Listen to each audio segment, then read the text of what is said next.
Bem-vindo ao podcast da LS Jus. Olá, hoje vamos mergulhar num tema que, nossa, mexeu muito com a vida de aposentados, de pensionistas no Brasil. A famosa revisão da vida toda do INSS. É verdade, uma tese que surgiu assim com uma promessa de aumentar benefícios, né? Exatamente. Mas que passou por uma verdadeira montanha-russa jurídica. Um sobe e desce danado. Com certeza. A ideia central, né, para quem não acompanhou tão de perto, era permitir que as contribuições feitas lá atrás, antes de julho de 1994... Antes do Plano Real. Isso, antes do real, que essas contribuições pudessem entrar no cálculo da aposentadoria. Para muita gente, isso significaria um benefício bem maior. Podia até dobrar em alguns casos, né? Pelo que a gente ouviu falar. Exatamente. Havia casos com potencial de aumento bem expressivo, sim. Então vamos lá, vamos desempacotar essa história. O que era exatamente essa revisão? Quem podia ter direito? E principalmente, né? Como é que está a situação agora? Estamos em meados de 2025, depois de tanta confusão lá no Supremo, no STF. Bom, o ponto de partida é entender a regra de cálculo que o INSS usava. Depois da reforma de 1999, surgiu uma regra de transição.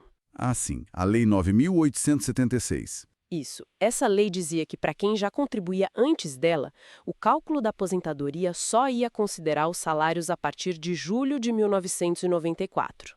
Quer dizer, ignorava tudo que a pessoa pagou antes disso, mesmo que fossem salários altos. Exatamente. Descartava o período anterior a julho de 94. Acontece que, para algumas pessoas, os maiores salários foram justamente nesse período mais antigo, entende? Entendi. Aí essa regra acabava prejudicando, né? Podia prejudicar, sim. Foi daí que nasceu a tese da revisão da vida toda. A ideia era, olha, a Constituição garante o benefício mais vantajoso.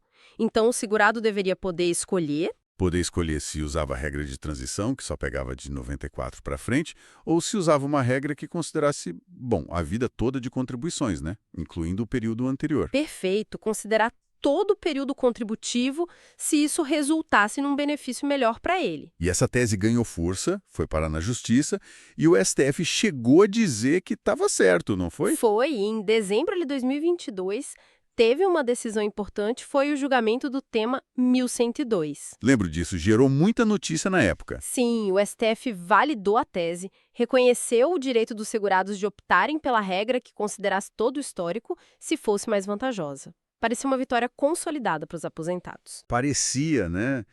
Mas aí a coisa virou. O que aconteceu? Pois é, a coisa mudou. E mudou de forma bem drástica, eu diria. Em março de 2024, o STF foi julgar outras ações. Eram duas ADIs, Ações Diretas de Inconstitucionalidade. ADIs 2110 e 2111, certo? Exato. E nesse julgamento, o tribunal reverteu completamente o entendimento anterior. Como assim? Reverteu. Decidiu que aquela regra de transição de 1999, que só considerava salários a partir de julho de 94... Ela era obrigatória? Obrigatória. Mas não tinham dito antes que o segurado podia escolher? Tinham dito no tema 1102. Mas ao analisar a constitucionalidade da Lei de 99 nessas ADIs, a maioria dos ministros entendeu que a regra de transição era constitucional e não permitia essa escolha, que ela tinha que ser aplicada para todo mundo que se enquadrava nela. Nossa! Quer dizer, o que valeu em 2022 deixou de valer em 2024. Que confusão! Exatamente. Na prática, essa decisão de março de 2024 derrubou a revisão da vida toda para novos pedidos. Quem não tinha entrado na justiça até ali não podia mais pedir com base nessa tese. Que reviravolta. E agora, em junho de 2025, o assunto voltou para o STF de novo. É isso? Voltou, porque ficou a dúvida. E quem já tinha entrado com ação na justiça antes dessa mudança de 2024?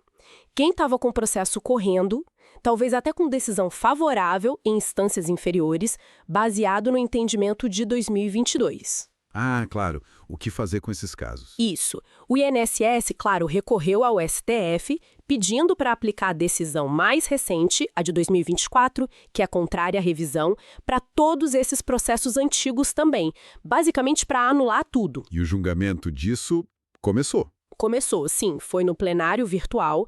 O relator é o ministro Alexandre de Moraes e ele votou. Bom, ele votou a favor do INSS. Ou seja, votou para aplicar a decisão de 2024 e derrubar a revisão também para esses casos antigos. Exatamente. Ele foi acompanhado rapidamente por outros ministros, Cristiano Zanin, Gilmar Mendes e o presidente da corte, Luiz Roberto Barroso. Então formou-se uma maioria inicial contra os aposentados nesses casos também. Uma maioria de 4-0 inicialmente. Mas teve voto diferente, imagino. Alguém discordou. Teve, sim. Um voto divergente importante foi o do ministro André Mendonça. E o que ele argumentou? Ele defendeu os aposentados. Argumentou que a decisão das ADIs de 2024 não deveria simplesmente apagar o que foi decidido especificamente no tema 1002 em 2022, que as situações eram diferentes e que o direito reconhecido em 2022 deveria ser preservado para quem já buscava a revisão. Faz sentido. E teve mais alguém? Antes de se aposentar, a ministra Rosa Weber também tinha indicado um voto favorável aos segurados nesse caso específico. Então, com o voto do Mendonça, o placar ficou 4-2 contra a revisão. 4-2. E aí? E aí que, no dia 10 de junho, agora de 2025, a ministra Carmen Lúcia pediu vista. Pediu vista. O que isso significa? Significa que ela pediu mais tempo para analisar o caso antes de votar. E quando o ministro pede vista, o julgamento é suspenso. Ah, então tá tudo parado de novo, esperando o voto da Carmen Lúcia e dos outros ministros que ainda não votaram. Exatamente. O julgamento está suspenso, aguardando a retomada. E o que isso significa na prática hoje, para quem estava esperando essa revisão? Olha, significa muita, mas muita incerteza, principalmente para quem já tinha ação na justiça. Como eu disse, novos pedidos de revisão da vida toda não são mais possíveis desde a decisão de março de 2024. Certo. Para os processos que já estavam em andamento, o cenário ficou muito adverso com essa maioria inicial de 4-2 no STF, né? A tendência, por enquanto, não é boa. E aquela preocupação de ter que devolver dinheiro? Quem conseguiu a revisão antes e já estava recebendo um valor maior? Essa era uma grande preocupação. Mas nesse ponto parece haver um certo alívio. O próprio STF indicou na discussão que valores que foram recebidos de boa-fé por força de decisões judiciais anteriores, até uma data específica, acho que foi 5 de abril de 2024, esses valores não precisariam ser devolvidos. Ufa. Menos mal. Pelo menos isso, né? Não ter que devolver o que recebeu achando que era seu por direito. É um alívio parcial importante, sem dúvida. E só para a gente ter uma ideia do impacto financeiro que essa revisão poderia ter tido, você mencionou que podia ser grande. Tem exemplos concretos? Sim, as fontes que acompanharam o caso trazem exemplos. Teve o caso famoso do senhor Mário, lá de São Paulo. Ele conseguiu a revisão na justiça antes dessa reviravolta toda. E o que aconteceu com a aposentadoria dele? A aposentadoria dele pulou de uns R$ 1.600 para mais de R$ 5.200, quase o teto na época, eu acho. Nossa, que diferença. E, além disso, ele ainda teve direito a receber os valores atrasados, a diferença acumulada desde que se aposentou. Caramba, isso mostra o potencial financeiro enorme que estava em jogo para muita gente, né? Exatamente. Dá a dimensão do que significava essa tese para a vida das pessoas que tinham salários altos antes de 94. E reforça também um ponto importante que a gente sempre fala aqui, né? Qual? A importância de buscar informação segura nos canais oficiais. Nesse caso, o INSS. O telefone 135, o portal Meu INSS. Com certeza. E desconfiar de promessas milagrosas, né? De gente oferecendo revisão, antecipação.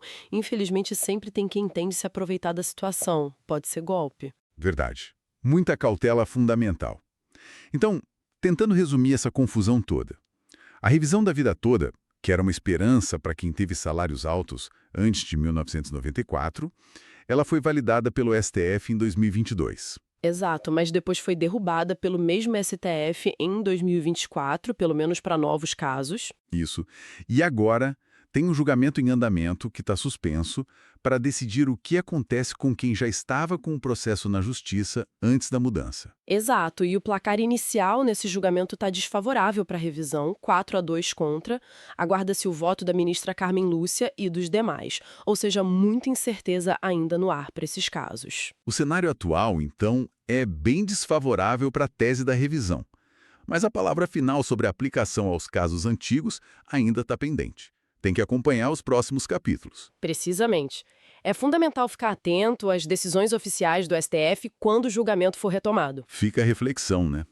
Como as interpretações da lei podem mudar tanto e o impacto direto que isso tem na vida financeira, nos direitos das pessoas, especialmente dos aposentados, que são mais vulneráveis. É uma demonstração clara da complexidade do nosso sistema previdenciário e também da dinâmica do próprio judiciário, né? As teses evoluem, as interpretações mudam. E quem está na ponta, o cidadão, muitas vezes fica no meio desse jogo, esperando uma definição que muda a vida. Complicado. Muito complicado. Bom, por hoje acho que conseguimos dar um panorama dessa situação intrincada da revisão da vida toda. Sim, espero que tenha ajudado a esclarecer um pouco o cenário atual. Com certeza ajudou. Agradeço muito sua participação e seus esclarecimentos. Eu que agradeço o convite. E a você que nos ouviu, obrigado pela companhia. Continue acompanhando a LSS Jus para mais análises e informações sobre seus direitos. Até a próxima!